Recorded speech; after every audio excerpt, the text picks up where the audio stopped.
বাংলায় ভয়ঙ্কর নিম্নচাপ প্রবেশ করতে যাচ্ছে। এই নিম্নচাপের কারণে আগামী ১১ তারিখ থেকে ১৪ তারিখ পর্যন্ত একটানা ভারী থেকে অতি ভারী বৃষ্টির আশঙ্কা। আবহাওয়া দপ্তর জানিয়েছেন ১১ তারিখ থেকে এই যে নিম্নচাপ প্রবেশ করতে যাচ্ছে বাংলার উপর, এই নিম্নচাপের কারণে বজ্রবিদ্যুৎ সহ দমকা ঝোড়ো হাওয়া প্রায় ৫০ থেকে ৬০ কিলোমিটার গতিবেগে ঝোড়ো হাওয়া বইবে। এরই মধ্যে ভারী থেকে অতি ভারী বর্ষণ হবে। একটানা ঝড় বৃষ্টি ১১ তারিখ থেকে ১৪ তারিখ পর্যন্ত। তো বন্ধুরা, আমরা বিস্তারিতভাবে দেখে নেব যে কী পরিমাণ নিম্নচাপ আসতে যাচ্ছে। আজ ৮ই মে বৃহস্পতিবার ২০২৫। দেখুন, আজকের দিনে তেমন নিম্নচাপ বা বৃষ্টির কোনো সম্ভাবনা দেখতে পাচ্ছি না ত্রিপুরা সহ বাংলাদেশের একাধিক জেলায়। আজকে বিকালের মধ্যে হালকা পাতলা ছিটাফোঁটা বৃষ্টি হলে হতে পারে আমাদের ত্রিপুরা, ঢাকা, কুমিল্লা, খুলনা, বরিশাল, চট্টগ্রামের দিকে। এছাড়া তেমন ভারী বৃষ্টির সম্ভাবনা নেই। আজকে রাত্রের মধ্যে গেলে দেখতে পাচ্ছি মোটামুটি পরিষ্কার থাকবে। আগামীকাল সকালের মধ্যে গেলেও মোটামুটি পরিষ্কার। আসামে শিলচর এবং গুয়াহাটির দিকে বৃষ্টির সম্ভাবনা। এছাড়াও উত্তরবঙ্গে শিলিগুড়ি, আলিপুরদুয়ার, গুয়াহাটির দিকে। আমাদের ত্রিপুরা সহ বাংলাদেশের একাধিক জেলা পরিষ্কার।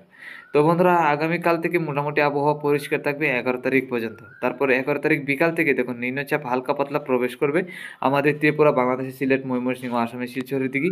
আর এই নিম্নচাপটাই প্রত্যেক দিন বাড়বে। তাতে আমরা যদি ১২ তারিখের মধ্যে যাই, দেখুন দেখতে পাচ্ছি ভারী থেকে অতি ভারী বৃষ্টির সম্ভাবনা রয়েছে ১২ তারিখ সকাল থেকেই। তাতে বজ্রবিদ্যুৎ সহ দমকা ঝোড়ো হাওয়া ৩০ থেকে ৪০ কিলোমিটার দক্ষিণের সাইড থেকে বয়ে চলবে আমাদের ত্রিপুরা সহ বাংলাদেশের একাধিক জেলায়। ১৩ তারিখের মধ্যে গেলে দেখতে পাচ্ছি ভয়ঙ্কর নিম্নচাপটা থাকবে আমাদের ত্রিপুরা সহ বাংলাদেশের একাধিক জেলায়। তাতে আমরা যেটা দেখতে পাচ্ছি ভারী থেকে অতি ভারী বৃষ্টির সম্ভাবনা রয়েছে বন্ধুরা। বজ্রবিদ্যুৎ সহ দমকা ঝোড়ো হাওয়ার সাথে ঝড় বৃষ্টি হবে আগামী ১১ তারিখ থেকে ১৪ তারিখ। তারপর ১৫ তারিখ থেকে ১৬ তারিখ, ১৭ তারিখ পর্যন্ত মোটামুটি পরিষ্কারই হবে। তারপর বঙ্গোপসাগর থেকে একটা ঘূর্ণাবর্ত তৈরি হবে। এই ঘূর্ণাবর্তের কারণে আবারও ১৯ তারিখ থেকে নিম্নচাপ প্রবেশ করবে বাংলার উপর। বিশেষ করে বাংলাদেশ, আমাদের ত্রিপুরা, মায়ানমার হয়ে এই নিম্নচাপগুলি প্রবেশ করার সম্ভাবনা। দেখুন, আগামী ১৬ তারিখের মধ্যে নিম্নচাপগুলি থাকবে মায়ানমারের সাইড নিয়ে বঙ্গোপসাগরে।